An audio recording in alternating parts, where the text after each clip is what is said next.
Ce matin, j'ai été particulièrement inspiré par un article de Denise Bombardier. Denise, habituellement, est courageuse. Mais ce matin, elle nous parle des pédophiles. Denise, c'est pas la bonne journée, là. Là, tu n'écoutes pas les nouvelles sur le canal anglais. Alors, CBC ne parle que des pensionnats autochtones et des crimes commis contre les enfants autochtones. Elle réussit, cette chère Denise, ce matin, un petit paragraphe de 3, 6, 7, 8 lignes. Je vais la lire. Elle écrit « Le martyre des enfants autochtones dans les collèges dirigés par les Oblats à travers le Canada relève de l'épouvante. Les responsables utilisaient les enfants pour assouvir leurs besoins dévoyés. Meurtre, viol, terreur, rien ne leur sera épargné. » Denise, Kamloops, c'était des Oblates, uniquement des femmes, des religieuses. Elles en ont tué une maudite gang, j'ai mon temps de te le dire. Ça, c'est à part de ceux qui se sont suicidés, ceux qui ont été perdus en forêt, qui n'ont jamais été retrouvés. Pas les autres qu'on va découvrir. Alors, chez les Oblats, il y a des Oblates, puis il y a des Oblats. Denise le sait très bien que Kamloops, c'était un pensionnat dirigé par des femmes. On n'est pas dans la pédophilie, là. On est dans le génocide. Un génocide commis par des femmes et quelques hommes en robe. Mais principalement et quasi exclusivement des femmes. Un génocide. Pour ceux qui trouvent que j'exagère, je vous lis Roméo Saganache, un Amérindien très crédible. La découverte de Kamloops n'a rien. Kamloops, c'est une petite ville dans les Rocheuses où il y a eu un couvent pouvant accueillir jusqu'à 500 jeunes autochtones à partir de l'âge de 3 ans. C'était des femmes, c'était des bébés. La découverte de Kamloops n'a rien révélé qu'on ne savait pas déjà. Elle a seulement rendu cette tragédie impossible à ignorer. Plus qu'une tragédie, une stratégie. Une politique d'assimilation claire et assumée dont l'objectif était de casser les Autochtones.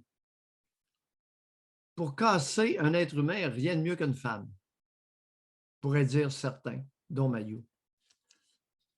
Et qui a souvent réussi, regrette Roméo Saganache. Écoutez bien la suite. Plusieurs, comme on sait, en sont morts, si ce n'est physiquement, sans aucun doute dans leur âme. Pour la plupart, oui, ces institutions ont réussi l'objectif de tuer l'Indien dans l'enfant. Et dans bien des cas, tuer l'enfant. Par des femmes, Denise, Josée Legault, Alouette, les chroniqueuses. À votre connaissance, là, c'est-tu une première? En tout cas, que ce soit vu et su au grand jour. J'essayais de, même dans le monde entier, là, un groupe de femmes religieuses, c'est au nom d'un dieu, des groupes d'hommes qui ont fait ça, on en connaît, là, on pourrait en parler toute l'avant-midi, là, mais un groupe de femmes qui ont fait ça, je ne suis pas capable d'en trouver, mais peut-être que vous avez une plus grande mémoire que moi ou connaissance. Non, c'est pour ça qu'on ne peut plus se fermer les yeux. Oui, c'est un génocide orchestré par des femmes et dirigé par des femmes. À partir de l'Acte des Sauvages, 1876, qu'on appelle et auquel on réfère maintenant comme étant la loi sur les Indiens. Les amis, vous savez lire. Ça s'appelait initialement l'Acte des Sauvages 1876. Et moi, quand j'étais jeune, j'entendais parler des sauvagesses à Normandin. Et qui parlait des sauvagesses? Uniquement des femmes. J'ai jamais entendu un homme qui parlait des sauvagesses. Nos mères et nos grands-mères détestaient les femmes autochtones.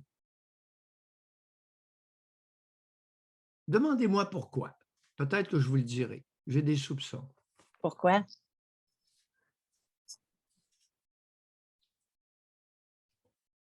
C'est que les hommes blancs n'avaient aucun problème à s'accoupler avec ce qu'elles appelaient les sauvagesses.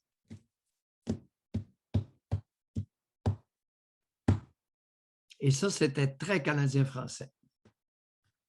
Moi, savez-vous ce que je pensais? Puis je suis contente que vous abordiez le sujet parce que moi, j'ai entendu des histoires de chasse. Il y avait des hommes blancs qui allaient en territoire de chasse où il y en avait, justement, des femmes. Puis ça dérangeait peut-être les femmes qui restaient à la maison pendant que leurs hommes allaient chasser. Tu sais, je vous ai... L'histoire de Joliette, là, je n'ai pas été surpris. Je ne suis pas surpris. Et ça va continuer.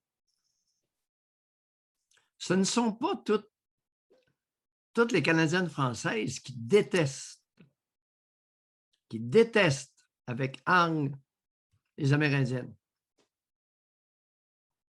Souvenons-nous des commentaires que l'infirmière, les deux femmes à l'hôpital de Joliette ont passés. Tournaient autour de la sexualité, du nombre d'enfants, puis faire des enfants, etc. Intéressant pareil. Par hasard. Non, on a... Et j'aimerais suggérer à Makakoto de se faire extrêmement discret. Parce que Makakoto, nos relations canadiens-français avec les Autochtones, la nation métisse, le métissage, c'est pas dans ses cordes. Qui nous parle de l'histoire africaine, je vais le lire avec beaucoup d'intérêt, mais qui laisse tranquille l'histoire autochtone et l'histoire des Canadiens français. Il n'est pas là. À matin, là, j'aime autant vous le dire qu'il n'est pas dedans du tout. Les amis, on a un problème avec les Autochtones. Dans le sens que beaucoup de Canadiens français, pour des raisons X, sous le parapluie de la religion catholique, ont commettent et vont continuer à commettre des gestes inacceptables.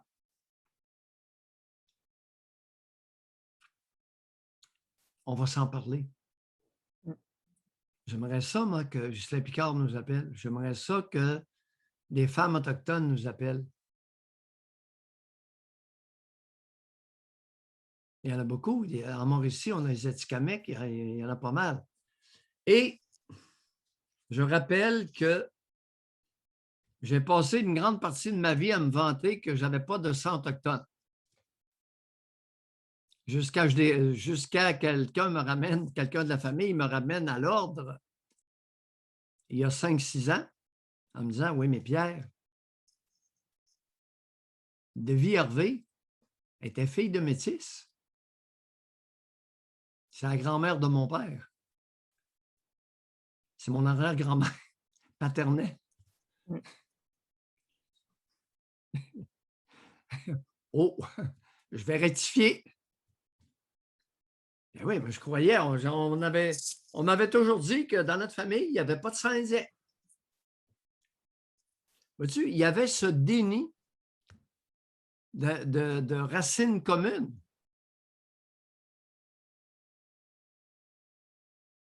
Encore là, ça en dit. Juste le fait que vous en aviez parlé.